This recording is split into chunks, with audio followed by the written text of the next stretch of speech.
Hi friends, welcome to Prerana and Sadhana class. ఈరోజు మనం భారత ప్రధానమంత్రి గురించి తెలుసుకుందాం. అయితే ఇప్పుడు ప్రస్తుతం నరేంద్ర మోడీ గారు ఉన్నారు. ఫుల్ నేమ్ నరేంద్ర దామోదర్ దాస్ మోడీ గారు మూడవసారి ఎన్నుకోవడం జరిగింది. కేంద్ర ప్రభుత్వం యొక్క నిజమైన కార్యనిర్వాహక అధిపతి ప్రధానమంత్రి. మరి రాజ్యాంగ అధికరణ 74 ప్రకారం ప్రధానమంత్రి చైర్మన్ గల కేంద్ర మంత్రిమండలి రాష్ట్రపతికి తన విధులను నిర్వహించడంలో సలహాలను సహకారాన్ని అందిస్తుంది. మరి రాష్ట్రపతి లోక్సభలోని మెజారిటీ పార్టీ లేదా గ్రూపు నాయకుడిని ప్రధానమంత్రిగా నియమిస్తారు. అందరూ మంత్రులు ప్రధానమంత్రి సలహాపై రాష్ట్రపతి ద్వారా నియమించబడతారు. ప్రధానమంత్రి తన ఇష్టానుసారం బాధ్యతారహితంగా ప్రవర్తించే మంత్రుల్ని తొలగించడం లేదా మంత్రిత్వ శాఖల్ని పునః పంపిణీ చేయడం, మార్చడం వంటి అధికారాలను కలిగి ఉంటాడు. భారత రాజ్యాంగం ప్రకారం మంత్రులు రాష్ట్రపతి విశ్వాసం కలిగి ఉన్నంత వరకు మాత్రమే పదవిలో ఉంటారు. కానీ నిజానికి వారు ప్రధానమంత్రి విశ్వాసం కలిగి ఉన్నంత వరకు పదవిలో కొనసాగుతారు. ఒకసారి చూడండి, ఇక్కడ భారత రాజ్యాంగం ప్రకారం మంత్రులు రాష్ట్రపతి విశ్వాసం కలిగి ఉన్నంత వరకు పదవిలో ఉంటారు అని రాష్ట్రపతి విశ్వాసం ఇక్కడ. కానీ నిజానికి వారు ప్రధానమంత్రి విశ్వాసం కలిగి ఉన్నంత వరకు పదవిలో కొనసాగుతారు. ప్రధానమంత్రి అధికారాలు, విధులు. ప్రధానమంత్రి కేంద్ర కేబినెట్ నాయకుడు. కేంద్ర మంత్రి మండలి ప్రధానమంత్రి ఆదేశాలకు అనుగుణంగా విధులను నిర్వహిస్తుంది. కేంద్ర మంత్రి మండలిలోని ఏ వ్యక్తినైనా తొలగించే లేదా ఏ వ్యక్తినైనా నియమించే అధికారం ప్రధానమంత్రికి ఉంది. ఇతడు మంత్రిమండలిలో మంత్రుల మధ్య శాఖలను మార్చగలడు. కేబినెట్ సమావేశాలను అధ్యక్షత వహిస్తాడు. ప్రధానమంత్రి మెజార్టీ పార్టీ నాయకుడు. ప్రధానమంత్రి ప్రజల సభ అయిన లోక్సభలోని మెజార్టీ పార్టీ నాయకుడు. ఇతడు తన పార్టీ ప్రజలకు ఇచ్చిన హామీలను పార్టీ మేనిఫెస్టోని నెరవేరుస్తాడు. ఇతను పార్టీకి ప్రభుత్వానికి మధ్య వారధి. ప్రధానమంత్రి పార్లమెంటు నాయకుడు అంటే ఏంటి? రాజ్యాంగం పార్లమెంటరీ తరహా ప్రభుత్వాన్ని రూపొందించిన దగ్గర నుంచి పార్లమెంటు దేశ ప్రజల పరిపాలనలో ప్రముఖ పాత్ర వహించడం జరుగుతుంది. పార్లమెంటులోని ప్రజల సభ అయిన లోక్సభ మెజారిటీ పార్టీ నాయకుడిగా, ప్రభుత్వం అధినేతగా ప్రధానమంత్రి పార్లమెంటుకు నాయకుడిగా నియమించబడతాడు. అంటే ఇతడు కేబినెట్ నిర్ణయాలను పార్లమెంటుకు తెలియపరుస్తాడు. కేంద్ర ప్రభుత్వ దేశీ విదేశీ విధానాలను పార్లమెంటు సభ్యులకు వివరిస్తాడు. ప్రధానమంత్రి రాష్ట్రపతి మంత్రిమండలి మధ్య వారధిగా ఉంటాడు. ప్రధానమంత్రి రాష్ట్రపతి కేంద్ర మంత్రిమండలికి మధ్య వారధిలా వ్యవహరిస్తాడు. మంత్రిమండలి నిర్ణయాలను రాష్ట్రపతికి తెలియజేయడం ఇతడి విధి. కేంద్ర ప్రభుత్వ వ్యవహారాలకు సంబంధించిన విషయాలన్నింటినీ రాష్ట్రపతికి తెలియజేస్తాడు. ప్రధానమంత్రి కేంద్ర ప్రభుత్వ నాయకుడు. ఇతను కేంద్ర ప్రభుత్వ అధినేతగా వ్యవహరిస్తాడు. ఇతడు దేశం మరియు దేశ ప్రజల ఉన్నతికి, అభివృద్ధికి తోడ్పడే ప్రభుత్వ పథకాలను, విధానాలను, కార్యక్రమాలను కేంద్ర మంత్రిమండలితో కలిసి రూపొందించి అమలుపరుస్తాడు. మొత్తం ప్రభుత్వ యంత్రాంగం అంతా ప్రధానమంత్రి ఇష్టానుసారం పనిచేస్తుంది. మరి ప్రధానమంత్రి దేశానికి నాయకుడు. ప్రధానమంత్రి దేశం నాయకుడిగా వ్యవహరిస్తాడు. పార్లమెంటు నాయకుడిగా మరియు ప్రభుత్వ అధినేతగా పార్లమెంటు లోపల బయట ఇతడి వ్యాఖ్యలు ప్రకటనలు దేశానికి ముఖ్యమైనవిగా ఉంటాయి. ఇతర దేశాలను సందర్శించినప్పుడు ప్రధానమంత్రి దేశానికి ప్రాతినిధ్యం వహిస్తాడు. ఇతడి అభిప్రాయాలు మొత్తం దేశపు అభిప్రాయంగా పరిగణించబడతాయి. మరి మొదటి నుంచి ఇప్పటి వరకు భారత ప్రధానులు ఎవరెవరున్నారు? జవహర్లాల్ నెహ్రూ తాత్కాలికంగా, తర్వాత గుల్జారీలాల్ నందా గారు వచ్చారు. లాల్ బహదూర్ శాస్త్రి రెండవ వ్యక్తి. లాల్ బహదూర్ శాస్త్రి మళ్ళీ తాత్కాలికంగా గుల్జారీలాల్ నందా గారు వచ్చారు. తర్వాత మూడవగా ఇందిరాగాంధీ మొదటి మహిళా ప్రధానమంత్రిగా వ్యవహరించారు.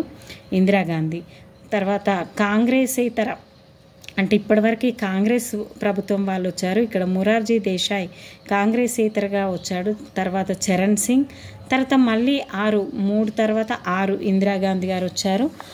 రాజీవ్ గాంధీ ఆఫ్టర్, విశ్వనాథ్ ప్రతాప్ సింగ్ ఆ తర్వాత, చంద్రశేఖర్, పివి నరసింహారావు, అటల్ బిహారీ వాజ్పేయి, హెచ్డి దేవగౌడ, మళ్ళీ తర్వాత అటల్ బిహారీ వాజ్పేయి, మన్మోహన్ సింగ్, ఆ తర్వాత నరేంద్ర మోడీ గారు 2004 నుంచి ఇప్పటి వరకు ప్రస్తుతం కూడా కొనసాగుతూనే ఉన్నారు. 18వ లోక్సభ ఎన్నికల్లో మళ్ళీ ప్రధానమంత్రిగా ఎన్నుకోవడం అనేది జరిగింది ఫ్రెండ్స్.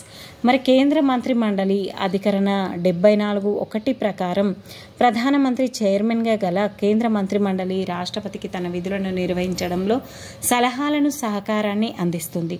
మంత్రి మండలిలోని మంత్రులందరూ ప్రధానమంత్రి సలహాపైన రాష్ట్రపతి ద్వారా నియమించబడతారు. మరి నిర్మాణం కేంద్ర మంత్రి మండలిలో 3 విధులైన మంత్రులు ఉంటారు. అంటే కేబినెట్ మంత్రులు, డిప్యూటీ మంత్రులు, స్టేట్ మంత్రులు. కేబినెట్ మంత్రులు మొదట రాజ్యాంగంలో కేబినెట్ అనే పదం లేదు. కేబినెట్ అనే పదాన్ని 1978లో 44వ రాజ్యాంగ సవరణ ద్వారా చేర్చబడింది.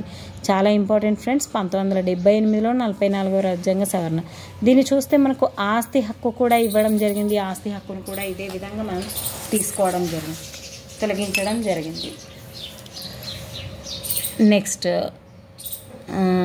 సాధారణంగా ముఖ్యమైన మంత్రిత్వ శాఖలను కలిగి ఉన్న మంత్రులు క్యాబినెట్ మంత్రులుగా పిలువబడతారు.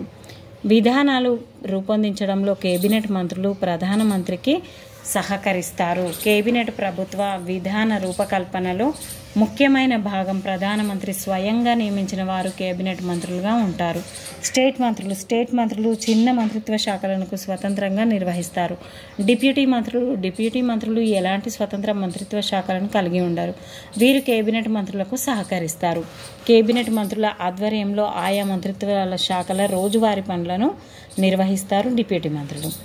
అర్హతలు. మంత్రులుగా నియమించబడేవారు కింద అర్హతలను కలిగి ఉండాలి. పార్లమెంటు ఉభయ సభల్లో ఒకదానిలో సభ్యత్వం కలిగి ఉంటారు. ఒకవేళ పార్లమెంట్ సభ్యత్వం కలిగి ఉండనట్లయితే కార్యాలయంలో విధులు చేపట్టిన 6 నెలలలోపు పార్లమెంట్లో ఉభయ సభల్లో ఏదో ఒకదానికి ఎన్నిక కావాల్సి ఉంటుంది. వీరి పదవి కాలం కూడా 5 సంవత్సరాలు ఉంటుంది. లేదా రాష్ట్రపతి విశ్వాసం, లోక్సభలో మెజారిటీ మద్దతు ఉన్నంతకాలం ప్రధానమంత్రి మంత్రిమండలిలోనే ఏ వ్యక్తినైనా చేర్చగలడు లేదా తొలగించగలడు.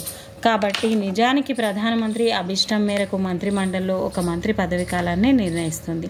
మరి వీరి యొక్క అధికారాలు, విధులు వీళ్ళకి ఏవైతే కేటాయిస్తారో దాంట్లో అతను నిష్ణాతుడై ప్రవర్తించాల్సి ఉంటుంది. అధికారులు, విధులు. మంత్రిమండలిలో మంత్రులు క్రింది విధులను కలిగి ఉంటారు. కేంద్ర ప్రభుత్వం విధానాలను మంత్రిమండలి రూపొందిస్తుంది. ఎన్నో చర్చోపచర్చల తర్వాత వీరు దేశీయ, విదేశీయ విధానాలను అంతిమంగా రూపొందించడం జరుగుతుంది.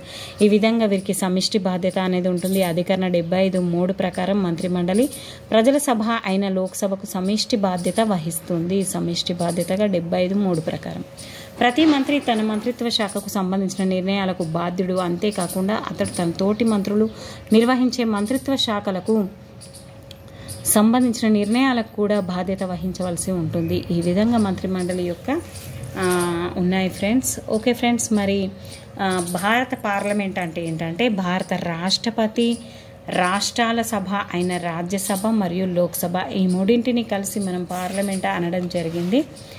ఇది ప్రజల అభిప్రాయాలను వ్యక్తం చేసే, దేశంలోని ముఖ్యమైన అంశాలపై చర్చలను జరిపి ప్రభావవంతమైన శాసనాలను రూపొందించే ప్రజాస్వామిక వ్యవస్థ. ఉభయ సభల శాసన నిర్మాణ ప్రక్రియలో కీలక పాత్ర వహిస్తాయి ఫ్రెండ్స్. ఇవి రాజ్యసభ అనేది ఎగువ సభ, దీన్ని 2వ సభ అని పిలవడం జరుగుతుంది. రాజ్యాంగ నిపుణులచే పెద్దల సభ అని కూడా అంటారు. భారత రాజ్యాంగంలోని అధికరణ 80 ప్రకారం రాజ్యసభ నిర్మించబడుతుంది. ఇక్కడ పార్లమెంటరీ తరహా ప్రభుత్వంలో మంత్రులు జవాబుదారీతనం, సమిష్టి బాధ్యత అనేది ప్రాథమిక సూత్రాలు కాబట్టి కార్యనిర్వాహక శాఖ శాసన నిర్మాణ శాఖకు జవాబుదారుగా ఉంటుంది. ఈ విధంగా మనకి వీరి యొక్క అర్హతలు అనేటివి ఇవ్వడం జరిగింది ఫ్రెండ్స్. పదవీ కాలం అనేది రాజ్యసభ వాళ్ళది శాశ్వతమైన సభ. ప్రతి 2 సంవత్సరాలకు ఒకసారి 1/3 వంతు సభ్యులు పదవీ విరమణ చేస్తారు. ఒక ఎన్నికైన సభ్యుడు 6 సంవత్సరాల పాటు తన సేవలను అందిస్తాడు. ఈ విధంగా సమావేశాలు అనేటివి కోరం అనేది 1/10 వంతు అనేది ఉంటుంది. అంతేకాకుండా మరి లోక్సభలో 245 మంది ఉంటారు. దీంట్లో రాష్ట్రాలు, కేంద్రపాలిత ప్రాంతాలు నామినేట్ సభ్యులను కలిగి ఉంటారు. 545 మంది సభ్యులు ఉన్నారు. వీరిలో 533 మంది రాష్ట్రాలకు, 13 మంది సభ్యులు కేంద్రపాలిత ప్రాంతాలకు చెందిన వారై ఉంటారు. ఒకవేళ రాష్ట్రపతి ఆంగ్లో ఇండియన్ కమిటీ నుండి ఎవ్వరూ ఎన్నిక కాలేదని భావించినట్లయితే లోక్సభకు అతడు 2 ఆంగ్లో ఇండియన్ సభ్యులను నామినేట్ చేస్తాడు. కానీ ఈ మధ్య దాన్ని తొలగించడం అనేది జరిగింది. లోక్సభ సభ్యులు వివిధ రాష్ట్రాలు, కేంద్రపాలిత ప్రాంతాల్లోని నమోదు చేయబడిన ఓటర్ల ద్వారా ఎన్నుకోబడతారు. సభ్యుల్ని ఎన్నుకోవడానికి ప్రత్యక్ష ఎన్నిక, వయోజన ఓటు హక్కు, రహస్య ఓటింగ్ పద్ధతి అనే సూత్రాలను అవలంబించడం జరుగుతుంది. ఈ విధంగా మరి రాజ్యసభ సభ్యుడికైతే 30 సంవత్సరాల వయసు అనేది ఉండాలి ఫ్రెండ్స్, కనీస వయసు అనేది. మరి ఇక్కడ లోక్సభకైతే 25 సంవత్సరాలు అనేది ఉండాలి. వీరు పోటీ చేసే ప్రతి అభ్యర్థి 10,000, SC STలు అయితే 5,000 డిపాజిట్ చేయవలసి ఉంటుంది. మరి కాలపరిమితి అనేది అధికరణ 83 ప్రకారం లోక్సభ కాలపరిమితి 5 సంవత్సరాలు. ఇక్కడనేమో రాజ్యసభలో అయితే 84 పార్లమెంట్ సభ్యత్వానికి కావాల్సిన అర్హతలు 30 సంవత్సరాలుగా ఉంది. ఎవరైనప్పటికీ భారతీయ పౌరుడై అనేది ఉండాలి. ఇక్కడ అధికరణ 85 ప్రకారం రాష్ట్రపతి, ప్రధానమంత్రి, మంత్రిమండలి లిఖిత సలహా మేరకు లోక్సభను రద్దు చేయగలదు. ఎమర్జెన్సీ వంటి ప్రత్యేకమైన పరిస్థితుల్లో ప్రధానమంత్రి, మంత్రిమండలి సలహాపై లోక్సభ కాలపరిమితి 1 సంవత్సరానికి మించకుండా పెంచవచ్చు.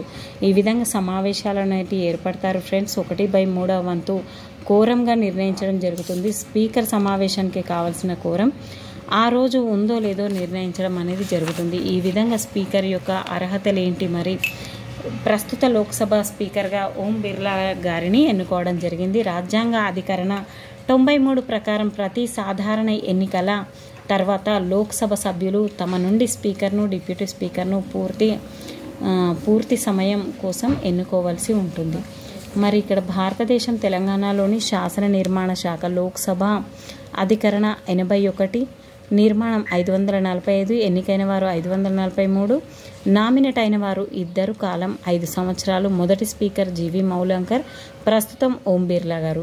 రాజ్యసభ 80, అధికరణం 245, నిర్మాణం 233, ఎన్నికైన వారు 12 మందిని నామినేట్ చేస్తారు. శాశ్వత సభ ఇది. ఎస్ రాధాకృష్ణన్ మొదటివారు. జగదీష్ ధన్కర్ ప్రస్తుతం రాజ్యసభ చైర్మన్గా ఉన్నారు. తెలంగాణ శాసనసభ 170 స్థానాలను 119, ఎన్నికైన వారు 5 సంవత్సరాలు. ఇక్కడ మధుసూదనాచారి, గడ్డం ప్రసాద్ కుమార్ గారు ఉన్నారు. ఒకసారి చూడండి ఫ్రెండ్స్. ఇవి తెలంగాణ శాసన మండలి 169 అధికరణ, 170 అధికరణ, 119, 169 అధికరణ, 40 నిర్మాణం. ఎన్నికైన వారు 35 మంది, 5గురిని నామినేట్ చేస్తారు. శాశ్వత సభ ఇది. ప్రతి సభ్యుడు 6 సంవత్సరాలు. ఈ పేర్లు అనేటివి ఇప్పుడు మార్చడం అనేది జరిగింది అనుకుంటాను, ఎందుకంటే ఈ మధ్య ఎన్నికలు జరిగాయి కాబట్టి. ఒకసారి చూడండి ఫ్రెండ్స్. స్పీకర్ అధికారాలు మరి ఇవన్నీ ఏంటి అనేది నేను ఇంకా వీటిని స్టాప్ చేస్తున్నాను ఫ్రెండ్స్, ఎందుకంటే ఆల్మోస్ట్ రిపీట్గా అలాంటి అధికారాలు అనేటివి వస్తాయి కాబట్టి.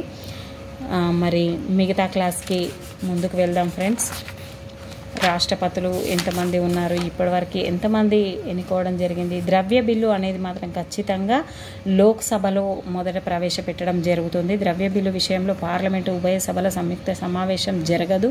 ఒకవేళ 14 రోజుల లోపల రాజ్యసభ బిల్లులు ఆమోదించి తిరిగి లోక్సభకు పంపించినట్లయితే ఆ బిల్లు ఆమోదించబడిందని భావించడం జరుగుతుంది, రాష్ట్రపతికి పంపించబడుతుంది.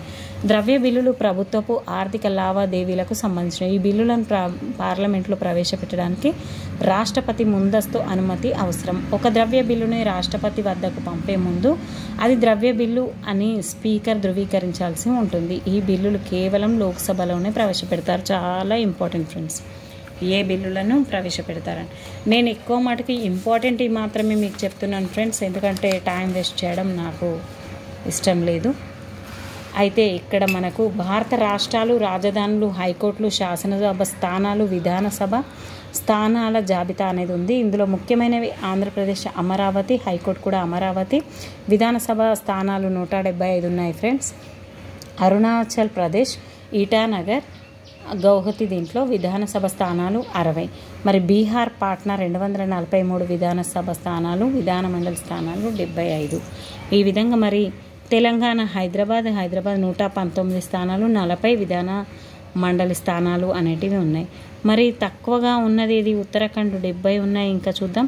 సిక్కిం 32 విధానసభ స్థానాలు, విధాన మండలి అనేది లేదు. మరి విధాన మండలి అనేది ఎక్కడెక్కడ ఉందో ఒకసారి చూద్దాం ఫ్రెండ్స్. ఆంధ్రప్రదేశ్, అదేవిధంగా బీహార్, అదే కర్ణాటక, మహారాష్ట్ర, తెలంగాణ, ఉత్తరప్రదేశ్, వీటిలలో మనకి విధాన మండలి స్థానాలు అనేటివి ఉన్నాయి ఫ్రెండ్స్. 1 2 3 4 5 6. నెక్స్ట్ కేంద్రపాలిత ప్రాంతం పేరు రాజధాని హైకోర్టు. మరి కేంద్రపాలిత ప్రాంతాలు మొత్తం 8 ఫ్రెండ్స్. ఒక్కసారి చూడండి. అండమాన్ నికోబార్ దీవులు, దీని రాజధాని పోర్ట్ బ్లెయిర్. హైకోర్టు అనేది కలకత్తాకు చెందింది. చండీగఢ్. దాద్రానగర్ హవేలీ మరియు డామన్ డయ్యూ, దీనికి డామన్. ఇది హైకోర్టు ముంబై. ఢిల్లీ, కొత్త ఢిల్లీ, దీంట్లో శాసనసభ స్థానాలు 70 ఉన్నాయి. లక్షద్వీప్, కవరట్టి, కొచ్చి హైకోర్టు. పాండిచ్చేరి దీనికి చెందింది చెన్నై హైకోర్టు అనేది. జమ్మూ కాశ్మీర్, శ్రీనగర్ వేసవికాలంలో, జమ్మూ అనేది శీతాకాలం, దీని హైకోర్టు అనేది శ్రీనగర్లో ఉంది. లడక్, లేహ్, కార్గిల్ అంటారు, శ్రీనగర్లో ఉంది హైకోర్టు అనేది. ఓకే ఫ్రెండ్స్, ఈ వీడియో మీకు నచ్చింది అనుకుంటున్నాను.